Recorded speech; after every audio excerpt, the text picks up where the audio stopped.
আসসালামু আলাইকুম, সকলকে শুভেচ্ছা। খাবার পেয়ে গেছে পৌরপাড়া জায় মসজিদের পক্ষ থেকে। আপনারা জানেন যে আমরা প্রতি বছরেই আমাদের এলাকার যে কোরবানিগুলো হয় আমরা মুসল্লিদের সার্বিক সহযোগিতা নিয়ে 3 ভাগের 1 ভাগ মসজিদে দেওয়া হয়।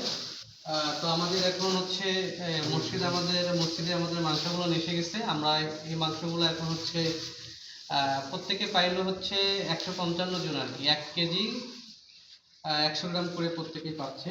তো আলহামদুলিল্লাহ আমরা এভাবেই প্রতিবারে দিয়ে থাকি। তো যারা আমাদেরকে সহযোগিতা করে তাদেরকেও তো আমরা কৃতজ্ঞতা জানাই। আর সবচেয়ে বড় কথা হলো কি, এই যে মাংসগুলো আমাদের যে 155 জন মানুষ, এই 155 জন মানুষ মনে করেন আমাদের এই মসজিদ থেকে মাংস যাবে, তারপরে হয়তো তারা অনেকেই রান্না করবে, তারপরে খাবে। তো আমাদের তৃপ্তির জায়গাটা এই জায়গাতেই যে আমরা একটু কষ্ট করার ফলে যদি মানুষ এক বেলা ভালো খেতে পারে আলহামদুলিল্লাহ। এবং এর সম্পূর্ণ অবদান যে ভাইয়েরা আমাদের কোরবানি করেছে তাদের জন্য, এবং আমরা তাদেরকে মসজিদ কমিটির পক্ষ থেকে কৃতজ্ঞতা জানাই।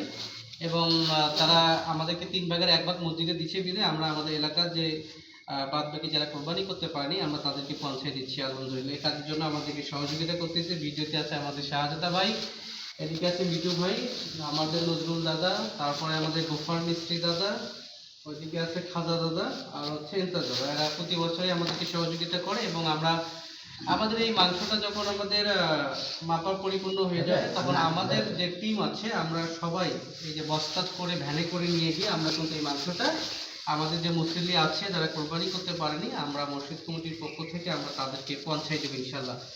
তো সকলে দোয়া রাখবেন আমরা যাতে প্রতিবার এই কাজটি সুন্দরভাবে করতে পারি, এবং যারা আমাদেরকে এই কাজের জন্য সহযোগিতা করে আল্লাহ তাআলা তাদেরকেও যেন আরও বেশি বেশি কোরবানি করার তৌফিক দান করে, এবং তাদের মাধ্যমে আমরা আমাদের এলাকাতে যে সদস্যবৃন্দ আছে যারা কোরবানি করতে পারি তাদের কাছে আমরা এই মাংসটি পৌঁছে দিচ্ছি আলহামদুলিল্লাহ। সকলের জন্যই ঈদের শুভেচ্ছা। সকলে ভালো থাকবেন, সুস্থ থাকবেন। আসসালামু আলাইকুম।